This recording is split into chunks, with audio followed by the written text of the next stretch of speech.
Pues vamos a hablar con el médico internista a quien le damos la bienvenida, el doctor Juan Guillermo Álvarez. Bienvenido a la FM, doctor. Buenas tardes para todos los oyentes. Contento de retomar las actividades de este año con muchas expectativas y espero que podamos ser de utilidad con algunas tips y puntualizar lo más relevante en relación con las condiciones hepáticas prevalentes, amenazantes, que tienen su acné, su presentación más importante alrededor de las vacaciones o de las. Por esta época es donde uno empieza a tomar conciencia, empieza a hacer como un balance de todo lo que se comió, fritanga, buñuelos, varias cosas que eso sí uno disfruta en vacaciones y algunos ya están como retomando ese hábito de la alimentación. Doctor, yo creería que el hígado es nuestra primera víctima, ¿cierto? Sí, claro, el hígado es como un denominador a la hora de recibir el impacto de los excesos dietarios y las medidas que se toman para contrarrestar esto, que suelen ser también amenazantes para el hígado. La ingesta etílica excesiva, también la ingesta calórica, las grasas. Las personas suelen tener un exceso de peso después de las vacaciones como resultado de que se libera el tabú de la restricción calórica y ganan peso, y muchas de esas cambios de la dieta repercuten adversamente sobre el hígado. Está el alcohol, están las grasas, las dislipidemias suelen exacerbarse o pierden el control después de las vacaciones. Está el hígado graso asociado al alcohol.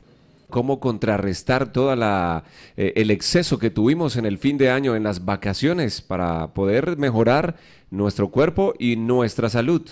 Que es tratar de contrarrestar esos excesos con algunas medidas tipo antioxidantes, etcétera, que también entrañan un riesgo para el hígado. Por ejemplo, el té verde, que se llama Camellia sinensis, es una de las condiciones que están siendo reconocidas de nuevo en Estados Unidos, por ejemplo, en relación con la posibilidad de producir hepatitis tóxica, inclusive casos de hepatitis tóxica fulminante. En nuestro medio hemos encontrado casos de pacientes que tratan con medicina alternativa, que les dan té verde en el conjunto de las medidas, de las recomendaciones que les dan, y hemos tenido un par de casos de hepatitis fulminante por té verde, a partir de una serie de casos que han publicado también en la literatura americana, en The Lancet, por ejemplo. Doctor, en sí, ¿cuál es el daño que produce el alcohol? Bueno, el hígado tiene un cambio universal frente a cualquier exceso, que se llama el cambio graso o la esteatosis hepática. Se distingue en dos grandes categorías, que es el alcohólico y el no alcohólico.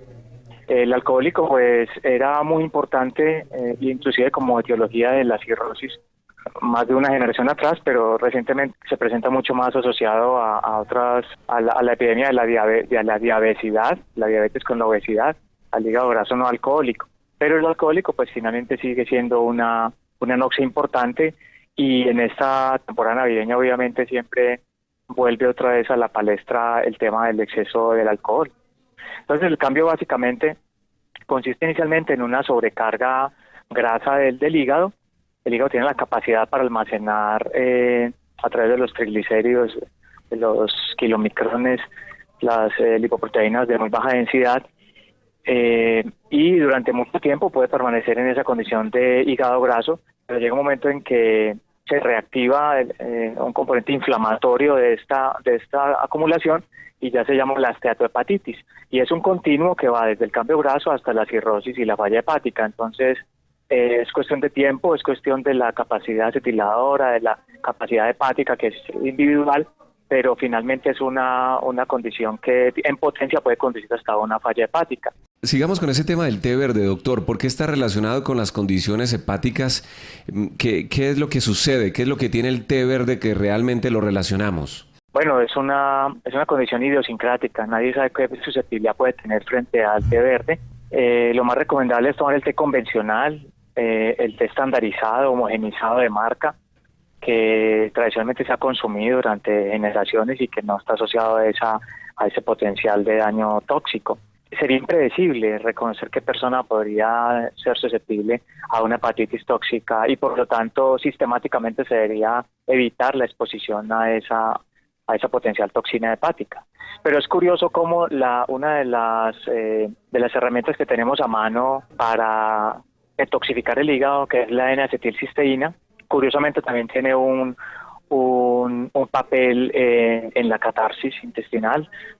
Hay muchos pacientes que toman N-acetilcisteína y recuperan la el hábito de la exoneración normal y podría ser paradójicamente de beneficio en las personas que están considerando que han tomado té verde tradicionalmente, podrían tomar N-acetilcisteína y por el contrario proteger su hígado a la par que resuelven su tema de constipación. Yo me imagino que esto va muy relacionado con los hábitos, con la alimentación, porque una persona no solamente se puede basar en una dieta de té verde, porque ahí sí se convertiría en un problema, por ejemplo, como la bulimia. Sí, claro. Nosotros somos lo que comemos, cada vez está siendo más reconocido, por ejemplo, en el contexto de la medicina integrativa, el papel de la alimentación, de unos hábitos saludables en la prevención de la enfermedad y cuando la enfermedad se establece también en recuperar la condición de salud. Hay investigación en todo el mundo, en los Estados Unidos hay un auge, sobre todo en el área de California, en varias universidades como en UCLA, con el tema de la nutracéutica para recuperar la salud por la vía de la alimentación.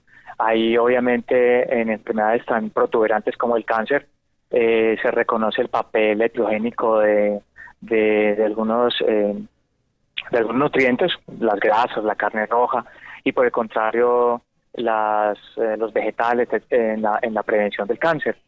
Los oligoelementos, lo que se llama la terapia ortomolecular para suplir algunas falencias nutricionales que dan origen a enfermedades multifactoriales con un componente carencial. Se ve como algunas dietas carecen de antioxidantes, aparte de las enfermedades clásicas como la pelagra, como el escorbuto, que se reconocen que se deben a una carencia puntual de un nutriente. Yo pienso que hay una investigación cada vez más centrada en la necesidad de que la gente recupere la salud, de que compense, fenómenos como el sedentarismo, etcétera, con una modulación a través de la alimentación. Y al reconocer esto, pues cada vez se está contando con nuevas herramientas para devolver la salud a la gente. También hemos tocado el tema de la desintoxicación. ¿Cómo se realiza? ¿Qué es el trabajo que se hace en un paciente para que logre limpiar su cuerpo? Bueno, pues eso es una conducta muy socorrida por los médicos naturistas, pero aparte de eso, pues se fundamenta en una costumbre inveterada de las personas de desintoxicarse. Se ve inclusive eso en los perros, en muchos animales que por instinto hacen algunas conductas catárticas que les sirven para recuperarse en algunas condiciones patológicas.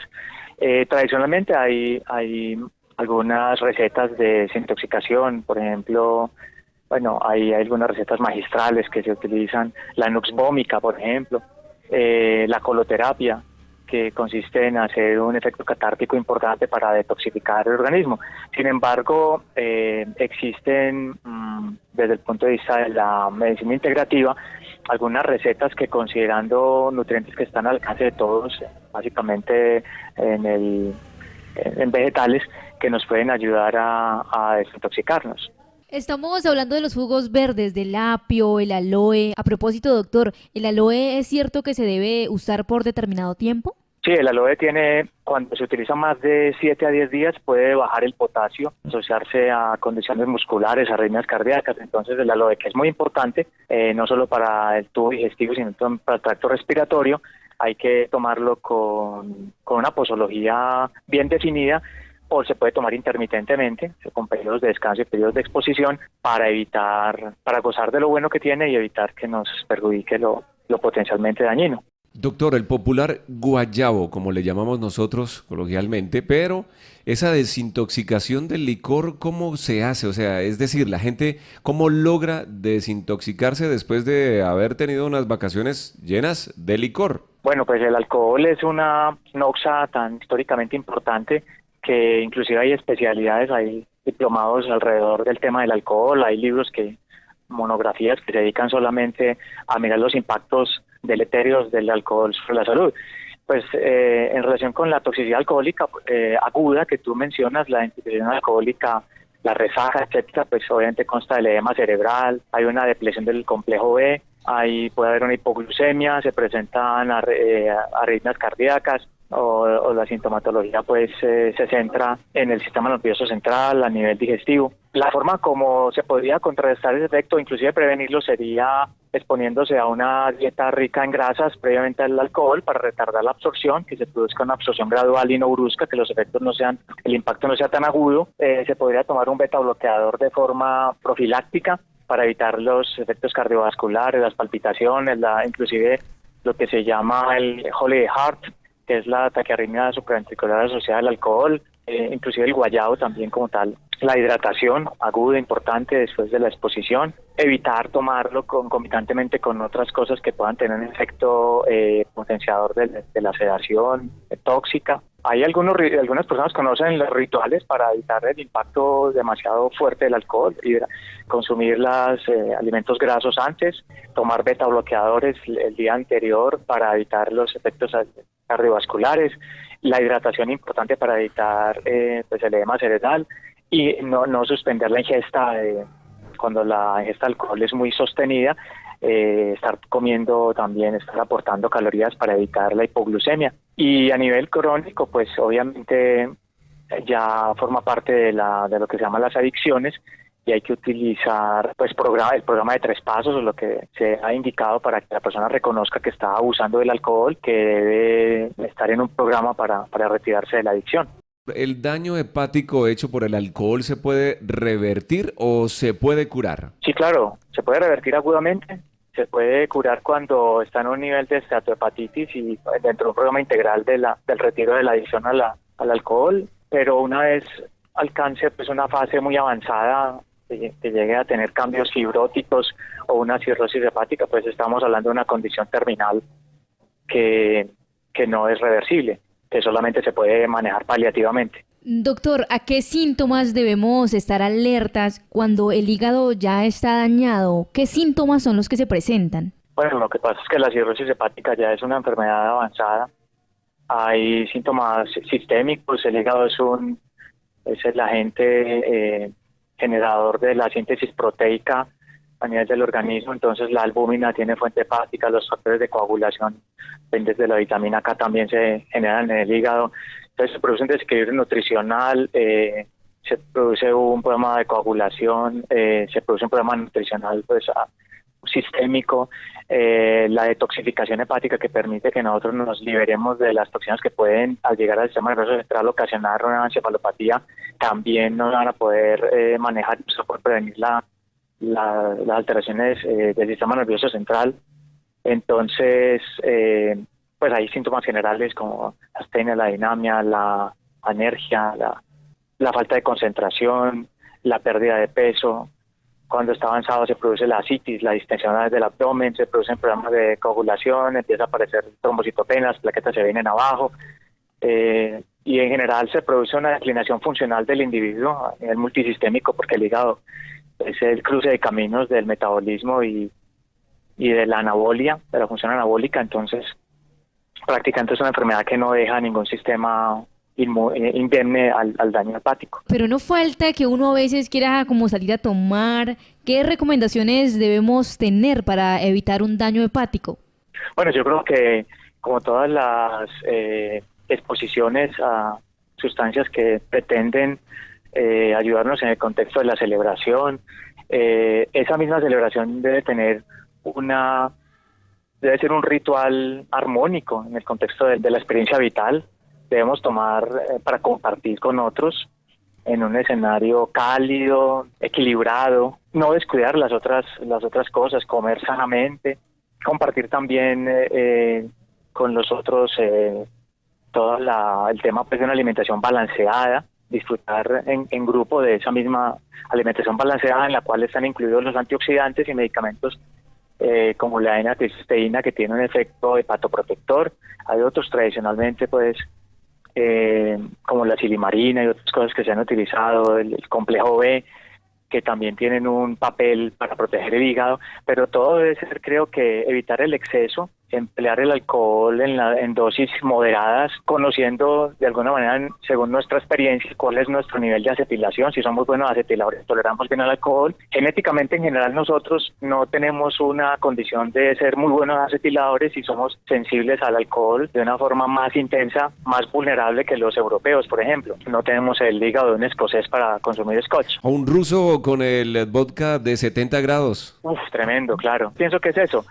Consumir alcohol de una forma moderada para compartir en familia, con los amigos, esas festividades que son tan significativas para todos, hacerlo de una forma armónica, con una dieta adecuada, rica en antioxidantes, con buenos vegetales, de pronto tener el pequeño botiquín con el beta bloqueador, con el bisoprolol, metoprolol, con la N-cisteína, buena hidratación, que sean jornadas cortas, no jornadas excesivas que nos deshidraten, que nos expongan a un edema cerebral. Pienso que siempre es la prudencia ante todo, que de alguna manera las fiestas son la liberación del tabú, de las grandes restricciones que manejamos en la época laboral, y entender que eso es una liberación del tabú, pero todo debe hacerse dentro de un contexto de armonía que nos garantice la conservación de la salud. Uno a veces escucha a las personas que el consumo de medicamentos como el omeprazol, el aceite de oliva, antes de ingerir licor sirve para que retrase la ingesta y el organismo así lo absorba menos rápido. ¿Esto es verdad? Bueno, el aceite sí, indudablemente. Las dietas oleosas sirven para retardar la absorción del alcohol y en ese sentido es una medida tradicional que tiene validez. En cuanto a la ingesta de los inhibidores de bomba de protones, pues ya sabemos que si uno hace una gastritis alcohólica, también el tomar un inhibidor de bomba de protones va a proteger frente a una gastritis alcohólica. Pero el abuso que vemos, que cada vez se reconoce más de estas sustancias, el omeprazol y sus derivados, está asociado cada vez más a enfermedades crónicas como la enfermedad coronaria, la enfermedad cardiovascular en general, y otros desenlaces fuertes como la demencia o la osteoporosis, que en la medida en que la gente abusa de una forma indefinida de estas sustancias, pues los expone cada vez más. Se ha demostrado a través del minado de datos, del mining data, donde se puede evaluar recetas de millones de pacientes, 30 millones de pacientes, por ejemplo, y se ve que los que consumen de una forma crónica los inhibidores de bomba de protones están expuestos al doble de riesgo de desarrollar una falla cardíaca o de muerte cardiovascular de origen isquémico versus aquellos que no están tomando esas sustancias. Entonces, uno debe tomar los inhibidores sí, episódicamente, cuando hay una indicación, obviamente, una enfermedad acidopéptica, un reflujo gastroesofágico, por el tiempo que está prescrito por parte del médico, pero no continuar ingiriéndolo de forma irresponsable, pues porque obviamente tiene su consecuencia. Doctor, ¿es mito o realidad que las personas que sufren del hígado, sus manos se despellejan? Eso es lo que dicen. ¿Eso es real o es falso? No, es un mito. Lo que se puede ver en los abusadores crónicos de alcohol que ya llegan a un rango cirrótico es el eritema palmar, que es reconocido pues por el médico, pero cuando se habla de que hay una hiperkeratosis y que eso permite reconocer que se está intoxicado por alcohol, eso es un mito. Otra de las cosas, condiciones que se encuentran a través de la investigación, pues y leyendo a través de internet, dicen que cuando se abusa del alcohol inmediatamente en las mujeres podría provocar algo como cistitis y algo parecido en los hombres y todo este dolor en el hígado. ¿Eso es mito o eso es realidad? No, seguramente pues puede haber un efecto poliúrico, un efecto diurético del alcohol, sobre todo cuando se está ingiriendo cerveza, pero realmente no hay una cistitis asociada al alcohol. Puede haber en los sujetos que estén susceptibles a hacer síntomas urinarios bajos, pues obviamente se pueden exacerbar. Los pacientes prostáticos, por ejemplo, cuando ingieren alcohol, se exacerban los síntomas asociados al prostatismo.